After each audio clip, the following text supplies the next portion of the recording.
De todo, buen día, doctor Guillermo Astudillo. Me presento, mi nombre es Diego Sánchez y a continuación voy a brindar las respuestas del caso final. Ok, voy a centrarme en la primera pregunta del caso 1. Yo considero de que Gertrudis es autora mediata, si bien no está presente en el caso donde sucedió los hechos punibles, pero usó como instrumentos a Porfirio y a Filiponcio para la realización de dicho hecho punible. Porfirio es un autor directo, porque él realizó la acción típica, que fue matar a la víctima. Bueno, estos dos últimos casos los encontramos tipificados en el artículo 23 del Código Penal. Y por último, considero de que Filiponcio es un cómplice primario, porque cooperó con el hecho punible de los autores que son Gertrudis y Filiponcio, pues gracias a su ayuda se pudo realizar dicho delito. Respecto a la segunda pregunta, considero de que Porfirio, según el artículo 152 del Código Penal, incurrió en el delito de secuestro y la pena normalmente hubiera oscilado 20 a 30 años. Y yo normalmente porque hubo un agravante, porque la víctima murió en el secuestro y por ende sería la pena aún mayor, ¿no? Y en este caso dice que podría ser cadena perpetua. Bueno, eso depende del juez. Respecto a Gertrudis, ella cometió un delito de homicidio simple por autora mediata. Debido, bueno, esto lo encontramos en el artículo 106 del Código Penal y su pena pudo oscilar entre menor a 6 o mayor a 20. Pero acá hay un agravante, ya que ella incurrió en el artículo 108, inciso 1 del Código Penal que nos dice que si optas por codicia, y ella optó por codicia, y en este caso la pena sería no menor a 15 años. Respecto a la pregunta 3, si podría haberse configurado un concurso de delitos, yo considero de que sí se configura un concurso de delitos, y es más, está tipificado en el artículo 50 del Código Penal, debido a que se cometieron los hechos punibles homogéneos. O como homogéneos me refiero a distinta especie, que es el secuestro, la coacción y el homicidio calificado. Respecto a la variante del caso, eh, la primera pregunta, ¿en qué situación se encontraría Gertrudis? Yo considero de que Gertrudis se encuentra como cómplice, pero se le considera que es una cómplice secundaria, porque su participación no fue relevante en el delito, ya que el hecho se había consumado. Respecto a la segunda pregunta, si tendría alguna responsabilidad, yo considero que sí tendría la responsabilidad si se calla y no decide denunciar porque estaría generando un beneficio a los que cometieron el delito. Respecto a la tercera pregunta, ¿qué rol estaría cumpliendo Gertrudis? Bueno, Gertrudis tiene el rol de cómplice secundario, como dije anteriormente, porque decidió callar y no denunciarlo. Respecto a la cuarta pregunta, en mi condición de abogado, ¿cómo hubiera asesorado a Gertrudis? Bueno, yo le hubiera aconsejado a Gertrudis de que diga la verdad y denuncie porque ella no cometió el delito. Para esto, para que no sea catalogada como cómplice en este hecho, ¿no? Con este delito, mejor dicho. Aparte de esa confesión, ayudaría a extenuarla de los cargos, porque ella no lo hace de codicia, o sea, no habría un agravante.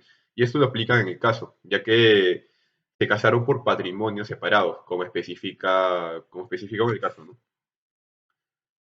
Bueno, ¿cuál es el título de intervención de Porfirio? Yo considero que Porfirio es un autor mediato, porque en la discusión se entiende que él ordenó a Filiponcio a secuestrar a Godofredo, mas no matarlo y su irresponsabilidad sería netamente por el secuestro. Y bueno, eso está tipificado en el artículo 152 del Código Penal.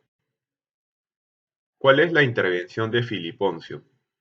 La intervención de Filiponcio sería autor directo, debido a que él mató a la víctima, según las confesiones que escuchamos en la variante del caso, y aparte se le imputaría por delitos de hurto y secuestro, y su responsabilidad sería de secuestro tipificado según el artículo 152 del Código Penal y homicidio calificado según el 108 del Código Penal, ya que su incentivo fue de lucro. y eso es considerado un agravante. Y según el 185 del Código Penal por hurto simple. Respecto a la séptima pregunta, ¿podría haberse configurado un concurso de delitos? Yo considero que sí se configura un concurso de delitos porque por un solo hecho, que es el secuestro en sí, se generó otra tipicidad, que es el homicidio.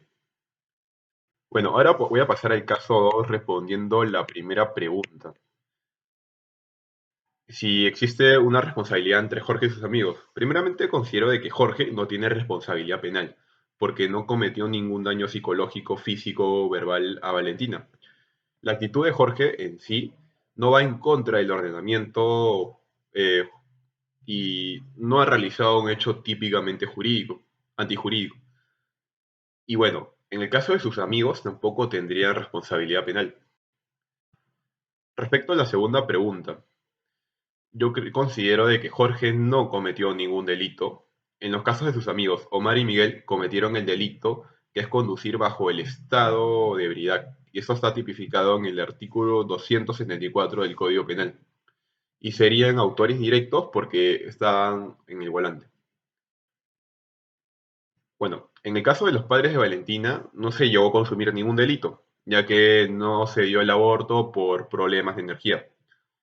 El delito quedó en tentativa tipificada, que lo encontramos en el artículo 16 lo encontramos en el artículo 16, debido a que serían cómplices primarios, porque llevaron a Valentina a la clínica, ¿no? Para abortar.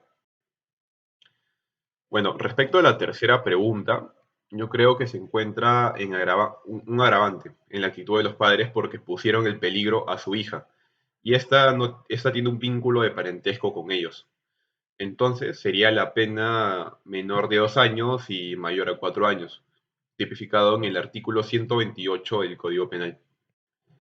Respecto a la cuarta pregunta, yo considero de que Jorge pudo haber incurrido en un error de prohibición porque tenía una falsa realidad respecto a la edad de Valentina, debido a que la conoció en una discoteca donde normalmente concurren personas mayores y no se dejan entrar a menores. Segundo, las características físicas de Valentina eran una persona mayor de edad, debido a su altura y, bueno, así se deduce que por eso incurrió en el error de no preguntarle su edad, o siquiera pensar que es menor de edad. Respecto a la quinta pregunta, respecto a la intención de abortar, los padres expusieron a su hija a un peligro en varios casos. Bueno, en varios casos, las personas que se les practica un aborto tienen peligro de morir.